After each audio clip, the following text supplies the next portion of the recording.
Sahih Muslim, Book 41. The Book of Poetry. Chapter.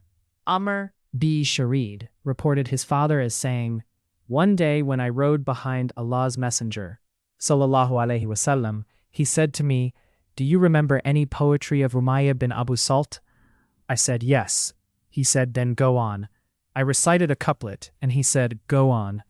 Then I again recited a couplet, and he said, 'Go on.' I recited 100 couplets of his poetry."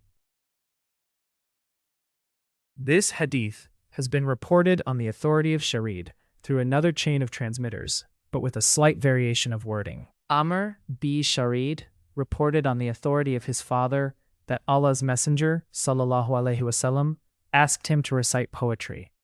The rest of the hadith is the same, but with this addition. He, that is Umayyah bin Abu Salt, was about to become a Muslim. And in the hadith transmitted on the authority of Ibn Mahdi, the words are, "He was almost a Muslim in his poetry."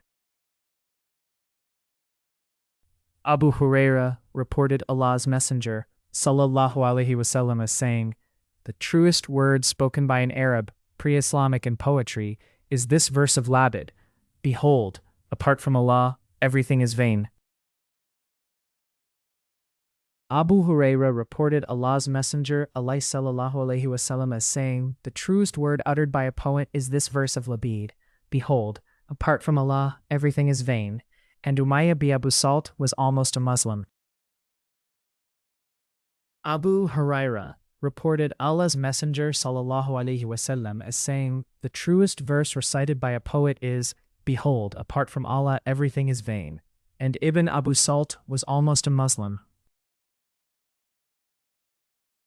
Abu Huraira reported Allah's Apostle, sallallahu alaihi wasallam, as saying, "The truest couplet recited by a poet is, 'Behold, apart from Allah, everything is vain,' and he made no addition to it."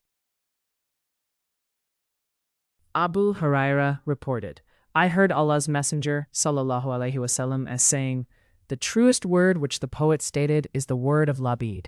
Behold, apart from Allah, everything is vain.'"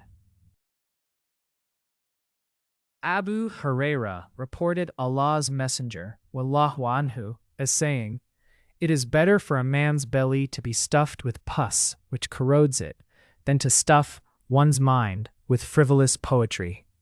Abu Bakr has reported it with a slight variation of wording.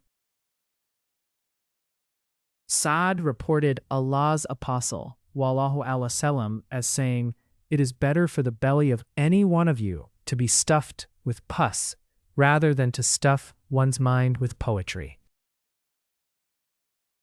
Abu Sa'id al-Khudri reported, "We were going with Allah's Messenger, sallallahu alaihi wasallam.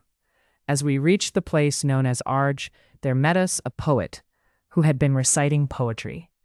Thereupon Allah's Messenger, sallallahu alaihi wasallam, said, 'Catch the Satan or detain the Satan, for filling the belly of a man with pus is better than stuffing his brain with poetry."